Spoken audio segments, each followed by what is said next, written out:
If you are a shade tree mechanic, a professional mechanic, a hobbyist, or a driver who just wants to know more how to fix their own car, I have something for you.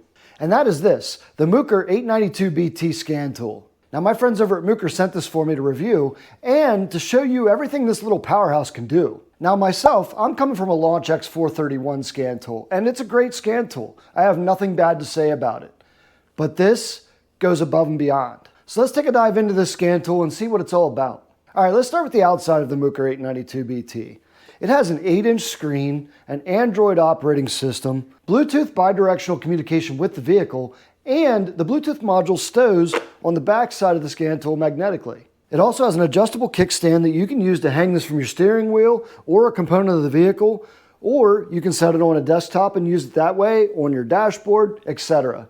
On the outside, it's also got thick protection on it in case you would drop it, and it also would protect the screen in most cases. And it's also lightweight. On the top, you have a power and lock screen button, a USB 2.0 port, and a USB-C port. And as you can see, it gives you the ability to change your wallpaper as well. Now we're going to get into scanning a vehicle to look at trouble codes and look at diagnostic parameters. And as you can tell, I have the Range Rover in here, and everybody knows every Range Rover has a code of some sort on it. And we'll get into that in a minute. But first, let's check out the menus and different functions that this scan tool can do.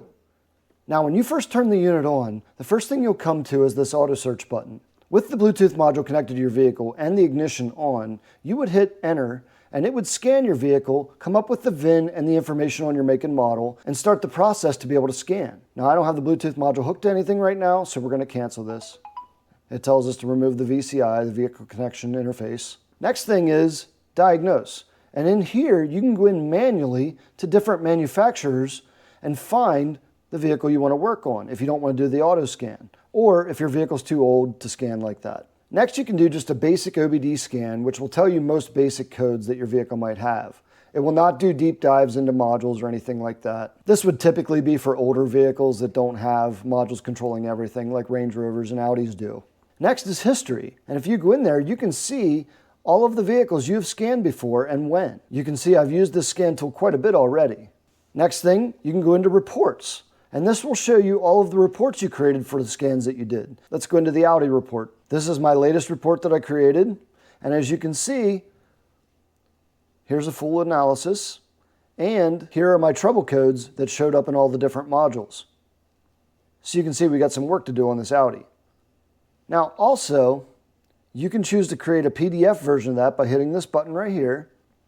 And now it'll give it to you in a PDF format that you can share and print. Also at the top of the report, you see this button for AI analysis. And if you hit that and you're connected to Wi-Fi, it'll give you a breakdown of all of the fault codes, their meanings, and where to start looking. The next item on the menu is feedback, where you can actually provide feedback back to the Mucar team and they'll analyze and help you solve the problem.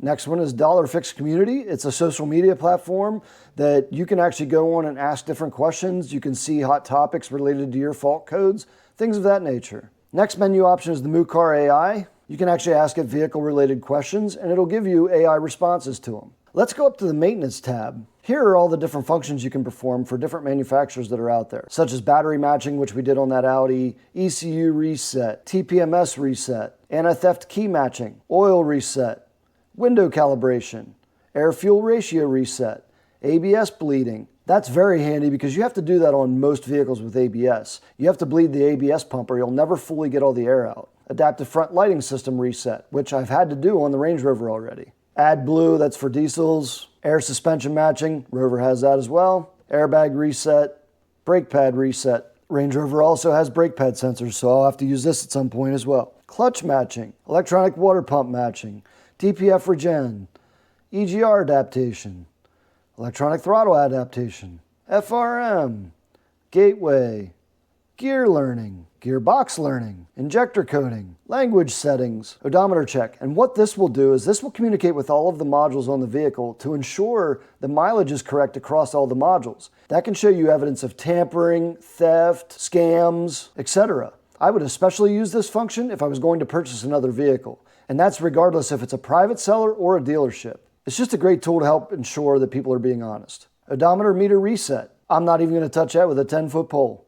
Upgrade. This is where you go in and update the latest versions of the software that this scan tool is running. More. Settings for the unit itself.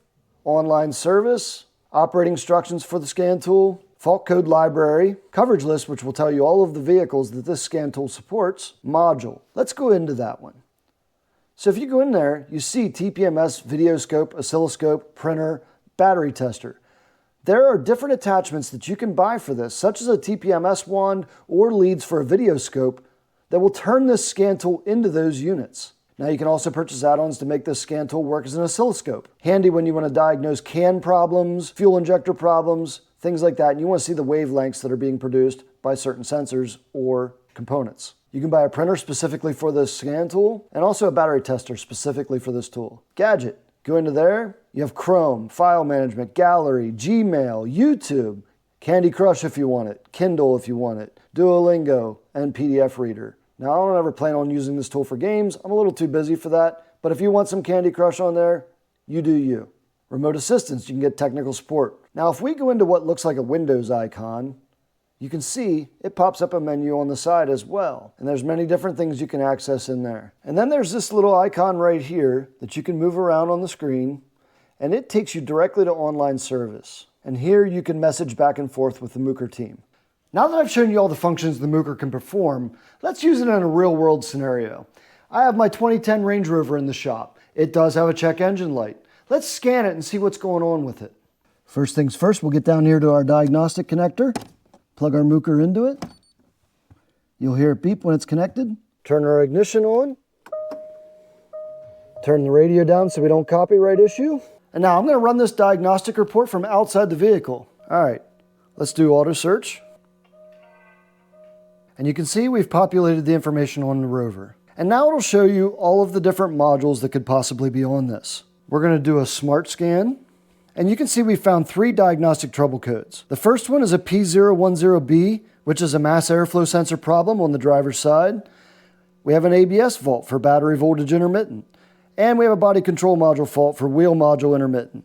Now, I'm not worried about these two. The wheel module code is because I'm running the wrong TPMS sensors on this vehicle. But what I really want to focus on is this mass airflow sensor problem.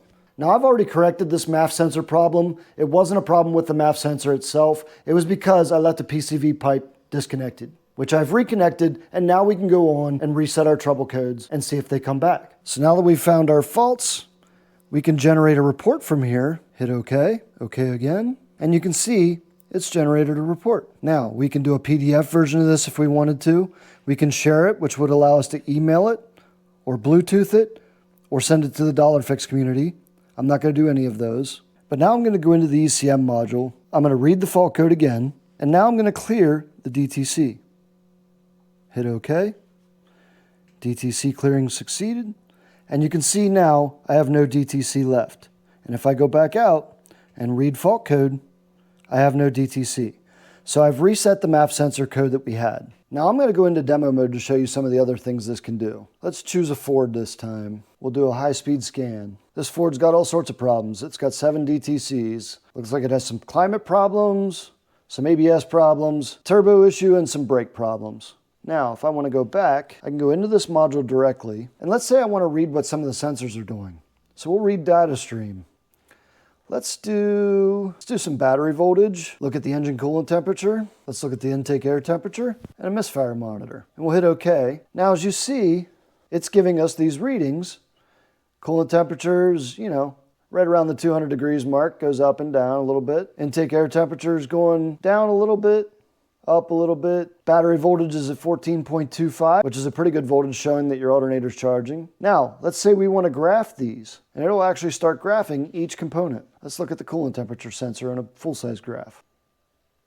Now let's go back and let's look at an upstream O2 sensor. Now let's say we don't find it on here. We can actually look for oxygen, and you see they call it exhaust gas oxygen sensor. This is bank 1 sensor 1 and bank 2 sensor 1, which are your upstream sensors. So let's look at both of those. And what you see happening is exactly what you should see on an upstream O2 sensor. You should see basically a wave up and down of the O2 sensor. That tells you that it's working because this O2 sensor is making changes on the fly many times a second. Let's go back and read the fault codes. We still have these 2 fault codes. Let's clear them. Hit OK. We sure we want to clear them? Yes, we are. Clear it completed. Let's just make sure and scan again. No DTCs. Now, let's go into actuation test. Here, we can actually turn different components on of this module. Like the fuel pump, we can turn it on and off if we wanted to find out if it's working or not. So let's try this. Fuel pump is currently off. Let's try on. If this were on a real vehicle, this would have just turned your fuel pump on and you would have heard it kick on. And turn it back off. Now let's compare the Mucar to a comparable brand that I'm used to using of comparable price. Both models have Bluetooth connectivity. Both models provide coding features. Both models have reset features. But only the Mucar has AI and community responses, and only the Mucar comes with lifetime free updates, as the other model only comes with 2 years. And then you have to buy a subscription to update that software. So at the end of the day, the Mucar is your clear choice. So what are you waiting for? Grab one of these Mucars today through the link.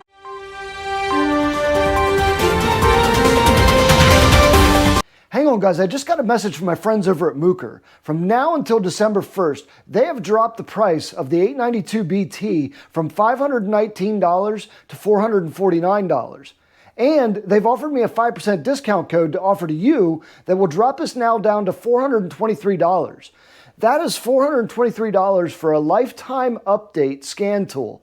You cannot beat that anywhere. So if I were you, I'd click that link in the description now, use the discount code that's on your screen, and get one of these before they sell out, because I'm sure quantities are limited. This is your chance to get one of the best scan tools on the market for a fraction of the cost. If you're a seasoned user of the Mucar, or you've just purchased one, drop me a comment down below and let me know what you think so far. Myself, as a seasoned mechanic of over 30 years, I'm impressed, and I'll likely never go back to the other brand I was using. But anyway, I hope you enjoyed this review. It gave you some good information to think about, and you consider purchasing one of these Mucar scan tools. Thanks for watching, have a great day, and I'll see you in the next video.